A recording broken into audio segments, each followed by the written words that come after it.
Do Pai, do Filho e do Espírito Santo. Amém. Ave Maria, cheia de graça, o Senhor é convosco. Bendita sois vós entre as mulheres, e bendito é o fruto do vosso ventre, Jesus. Deus, rogai por nós, pecadores, agora e na hora de nossa morte. Amém. Menino Jesus de Praga, Nossa Senhora do Santíssimo Rosário, São José, nossos santos anjos da guarda, São Roque, em nome do Pai, do Filho e do Espírito Santo. Amém. Podem sentar. Louvado seja nosso Senhor Jesus Cristo.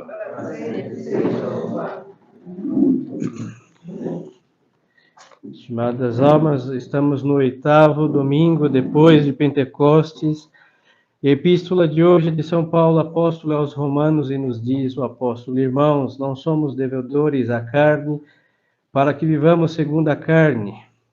Porque se viverdes segundo a carne, morreis. Mas se pelo Espírito fizerdes morrer as obras da carne, vivereis. Porque todos aqueles que são conduzidos pelo Espírito de Deus são filhos de Deus. Porque vós não recebeste o espírito de escravidão para estardes novamente com temor, mas recebeste o espírito de adoção de filhos, mercê do qual clamamos, dizendo: Abba, Pai. Porque o mesmo Espírito dá testemunho do nosso espírito de que somos filhos de Deus, e que somos filhos. Também somos herdeiros, herdeiros de Deus e co-herdeiros de Cristo. Em nome do Pai, e do Filho, e do Espírito Santo. Amém. Senhores, então acabamos de ouvir a epístola. O apóstolo aqui, vamos comentar a respeito, diz que nós não somos devedores da carne. A carne se entende, todos nós entendemos sempre impureza também, mas este mundo corruptível, criaturas corruptíveis, riquezas perecedeiras, tudo isso é fugaz. Nós não devemos nada a nenhuma dessas coisas. Então o apóstolo está dizendo assim: se nós não somos devedores, nós não devemos andar atrás dessas coisas. É verdade que Deus nos deixou muitas destas como meios. Nós não somos aqui esquerdistas e vamos colocar luta de classe, hein? No céu tem ricos e pobres. Sempre classes sempre houveram e não problema nem ser rico nem ser pobre. Agora sim, quando somos devedores, nós andamos o quê? Normalmente dos que devemos, fugimos. Mas há uma solicitude da alma de ficar ali preocupado com aquelas coisas ou com aquelas pessoas. Então, o devedor não tem o que pagar, mas deveria ter. Agora, nós, quando estamos devendo o quê? Estas coisas querem mais do que deveriam ter. A riqueza se pode ter, mas ela quer ser adorada. Aí começa a dívida. É uma exigência destas coisas para com a nossa alma e da nossa alma para com essas coisas. As criaturas querem o quê? Ocupar o lugar de Deus. Todo mundo hoje quer ser um Deus, sem nenhum mérito. E mesmo se tivesse mérito, ninguém pode ser Deus. Só Deus é Deus. Hoje existe uma carência absurda.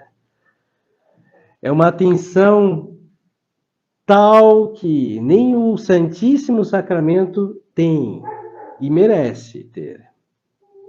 E no fundo, tudo é falsidade, porque todos usam, se saciam daquela atenção, quando se cansam, vão embora e tchau. Esta é a exigência deste mundo. A riqueza, a mesma coisa. Ajunta, ajunta, ajunta, ajunta, esquece de Deus, esquece da morte, que vai morrer, e que ninguém chegou com uma moeda no céu. Nunca vai chegar. A alma não tem bolso, nem roupa para levar uma carteira. Não tem. Mas só que a riqueza quer o quê? Ou a avidez, ou a avareza, ou a ambição. quer esta atenção que só Deus merece. Aí então fica o quê? Uma dívida. Porque é uma exigência deste mundo, há uma exigência das criaturas de ocupar nossa alma num lugar único e estreito de Deus. Aí São Paulo está dizendo, olha, nós não somos devedores a isso, hein? Para que vivamos segundo este afã destas coisas. É verdade que todos devem buscar o êxito, isso daqui não é contra o Evangelho, prosperar em suas empresas, que Deus abençoe, sempre devem ralar, suar e vencer cada obstáculo no sentido temporal também. Mas isso é um meio, isso não é o fim. A existência do homem não foi dada para ele ficar rico e depois morrer e ser sepultado e esquecido. Seria muito deprimente Deus ter feito uma imensidão desta de mundo, desse universo maravilhoso para uma vida deste tipo. Aí o que acontece? Os que vivem a exigência da carne se divinizar, do prazer ser divino e de tudo isso ocupar o lugar de Deus, senhores, é da porta para fora. O mundo da depressão, do desespero. Porque ninguém, nenhum prazer, nenhuma pessoa, nenhum êxito, por mais brilhante que seja, é capaz de ocupar e saciar a nossa alma com o lugar que é somente de Deus. Aí nós vamos entender aí os santos, porque eles desprezavam essas coisas. Nós temos santos reis que foram ricos e santos mendigos, hein? São Bento José Labre era um mendigo. E São Luís, rei da França, por favor, rei da França, tinha sua coroa, seu trono, suas coisas e era rei santo. Mas os dois tinham uma coisa em comum. O rei que tinha muito ouro não tinha seu coração no seu cofre. E o São José Bento José Labre, que não tinha uma moeda, não andava atrás dela com avidez. O que ele tinha, tinha, o que ele não tinha. Mas ambos tinham uma riqueza comum, Deus. Por causa de Deus, São Luís fez cruzadas, hein? Deixou o seu reino e seu trono estofado para ir brigar com um mouro sarraceno. Por causa de Deus, pegou sua espada, fez cruzadas, ficou preso, pegou peste e morreu por Deus. Porque pode morrer, pode pegar peste, mas a Deus não se perde com a morte. Se abraça a vida eterna. E o pobre São Bento José Labre andava mendigando, mas a sua maior esmola era até estar diante do Santíssimo Sacramento. A França, ambos franceses, muita devota era do Santíssimo Sacramento. Então toda igreja tinha uma exposição ao Santíssimo. Aquele santo estava lá maravilhado, saciado com a glória de Deus Eucarístico. E assim nunca lhe faltou pão e foi para o mesmo reino de glória que São Luís, rei da França. Então, senhores, nós não podemos viver atrás dessas coisas como se fosse nosso Deus, porque aí vamos ficar todos deprimidos, todos desalentados e a nossa vida vai ser um horror. Sempre foi e sempre será de todos aqueles que querem colocar qualquer coisa no lugar de Deus. Deus é um ser insubstituível. Se não tem Deus, não tem nada. Pode ter saúde, sem Deus é um doente. Pode ter toda a riqueza, sem Deus é um miserável. Pode ter toda a ciência, mas sem Deus é um ignorante. E isso daí é assim, não tem como fugir desta realidade. Aí o apóstolo segue dizendo, porque se viver de segundo a carne, morrereis. E eu não falo aqui, nem o apóstolo da morte, sepultado, porque em vida já é um defunto. Os senhores sabem disso. Às vezes temos que entrar no metrô às 5, 6, 7 da manhã, não sabemos se é um transporte público de seres humanos ou se é um vagão do ultramundo, purgatório ou quinto dos infernos. Mortos-vivos, hein? Fantasmas. Não sabemos. Se morri e não me avisaram, é assim, hein? As pessoas vivem como defuntos, enfeitados e perfumados, mas cadáveres, gélidos, petrificados e apodrecidos. Esta é a vida do homem moderno, senhores. E não tem quem pode pôr toda a tecnologia, pode colocar toda a comodidade, segue sendo um cadáver enfeitado e perfumado. No melhor dos casos, perfumado ainda. Mais um cadáver. Morrereis. A vida é uma morte. Sem Deus, a vida já é uma morte antecipada, um inferno antecipado também. Mas se diz aqui o apóstolo, mas se pelo Espírito fizerdes morrer as obras da carne, vivereis. Aí a liberdade, tão lutada, tantas tentativas de conquistar a liberdade, mas não a liberdade libertinagem, que vimos e sabemos as consequências dela, ser um morto-vivo, mas a liberdade dos filhos de Deus, ter tudo e não ser escravo de nenhuma das coisas que temos. E não ter nada, se for o caso, e tampouco ser escravo da escassez, viver a vida livre. Aí nós temos o São Bento Gelabri, que não tinha nada, e o São Luís, rei da França, que tinha tudo. Em definitiva, São Luís não tinha nada, porque não tinha seu coração posto em nenhuma das suas joias, nem no seu trono.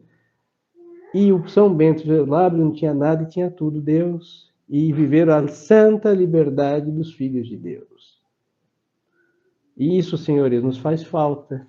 Hoje nós somos escravos de coisas muito vis. A opinião da vizinha, do familiar que não entende porque estamos aqui numa casa assistindo missa.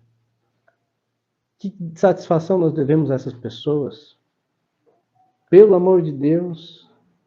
E ficamos aflitos porque não nos veem mais na paróquia. Me lembro disso. Padre também, como padre, graças a Deus não, mas eu também passei por tudo que vocês passaram. Estava enfurnado na paróquia e de repente conheci uma missa antiga e nunca mais voltei para lá. Fui falar com o padre que eu tinha conhecido. Aí o padre me disse, que triste que ainda existem essas coisas na igreja.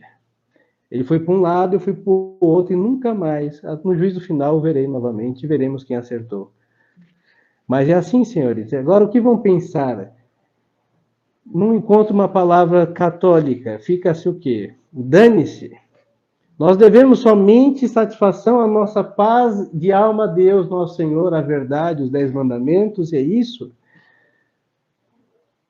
E aí, por outro lado, essa liberdade dos filhos de Deus traz o quê? Uma alegria que nós não vemos, porque nós carregamos o peso, porque a vizinha já não me pensa que virou herege, o familiar acha que estamos doidos.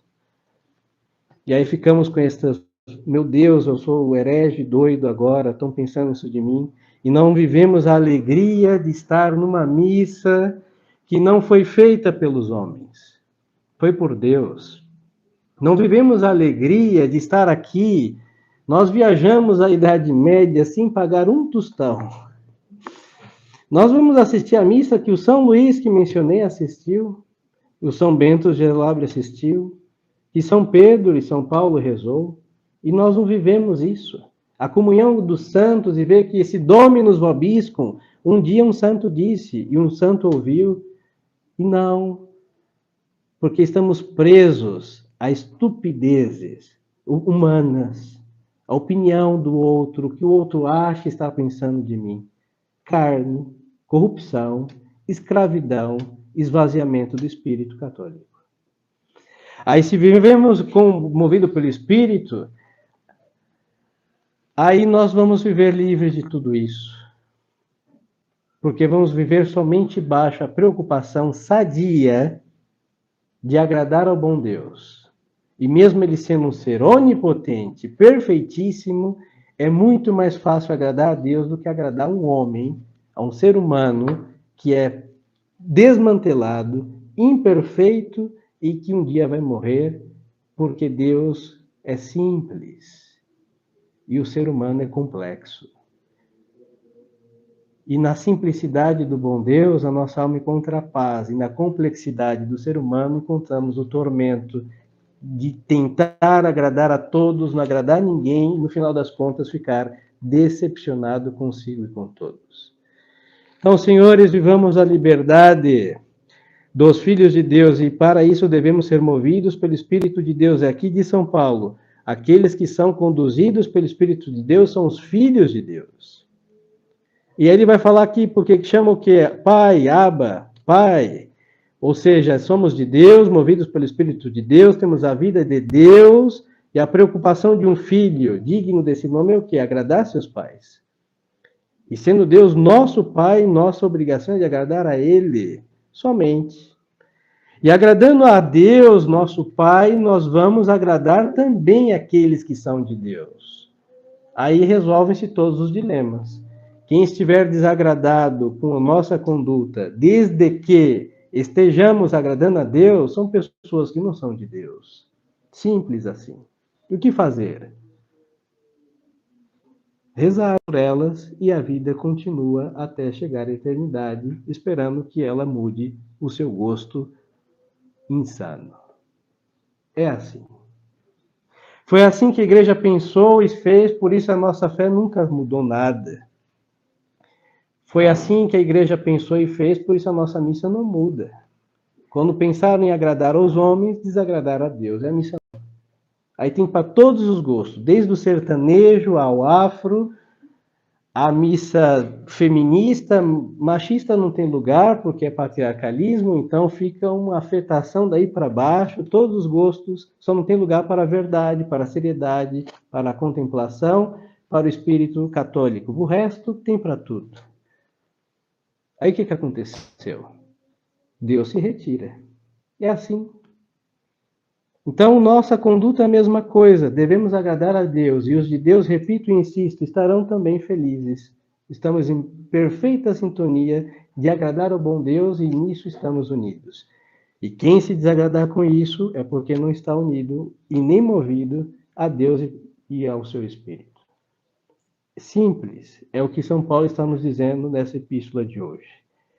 Aí ele vai dizer: porque o mesmo Espírito dá testemunho ao nosso Espírito de que somos filhos de Deus.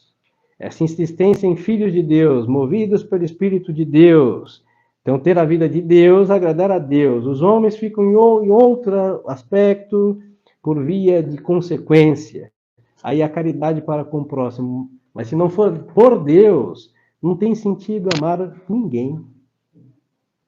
Vira sensualismo, como vemos neste mundo. Virá o quê? Carne, sensualidade, utilitarismo e depois desprezo. Usou, jogou fora. Usou, abandonou. Esta é a relação humana no mundo sem Deus. São pessoas que se usam e depois se odeiam. É isso. Então, somos filhos de Deus, somos herdeiros. Aí o apóstolo vai concluir, o padre também, algo que vai transcender. É a vida de Deus em nós, o Espírito de Deus em nós, nossa preocupação agradar a Deus. Aí nós temos uma herança. Se não somos movidos pelas argumentações, sejamos movidos por uma, entre aspas, avareza sobrenatural. O prêmio é Deus. Nesta vida, ninguém se dá e não pode se dar para ninguém. Usamos esse termo, mas ele é muito miserável. Ninguém dá vida por nós. A nossa mãe, nosso pai deu bastante, mas não toda. Porque antes de nós nascermos, eles viviam já. Deram muito e darão muito, mas não toda. Agora Deus deu toda a sua vida por nós. Cruz. E Ele vai ser a nossa herança. O céu é estar com Deus sem o medo de jamais o perder. É um abraço que não se acaba. É um prazer que não tem fim e nem arrefece. É a visão de Deus. Então, senhores, para isso, toda estupidez se cai por terra e se arrebenta. Para ter Deus, a gente não vai deixar que um ser humano, que um vício, que um descontrole, que uma falta de oração, rezar um pouquinho mais, me afaste da eternidade. Não pode ser. Aí seria o quê? Um espírito mesquinho. Nós estamos vendendo Deus muito barato. É o espírito de Judas. 30 moedas vale o Filho de Deus. Pouco. E é esse o espírito do mundo. Porque para o mundo Deus não vale nada. Para o mundo Deus não existe. Para o mundo é esta carne depois do sepulcro e tudo acabou. Então, sim, nós sabemos que nasci. Então, nós estamos movidos pelo Espírito de Deus, temos certeza disso? Temos. Somos batizados, professamos a fé católica, apostólica, romana íntegra. Vamos comungar o corpo e o sangue de nosso Senhor vivo. Então, nós devemos deixar-nos mover pela vida do Filho de Deus. Aí é cruz, é sofrimento, mas em tudo Deus triunfa. E depois o prêmio é eterno, Deus, a felicidade que não tem fim. Esta é a herança, esta é a promessa e vale a pena lutar por ela.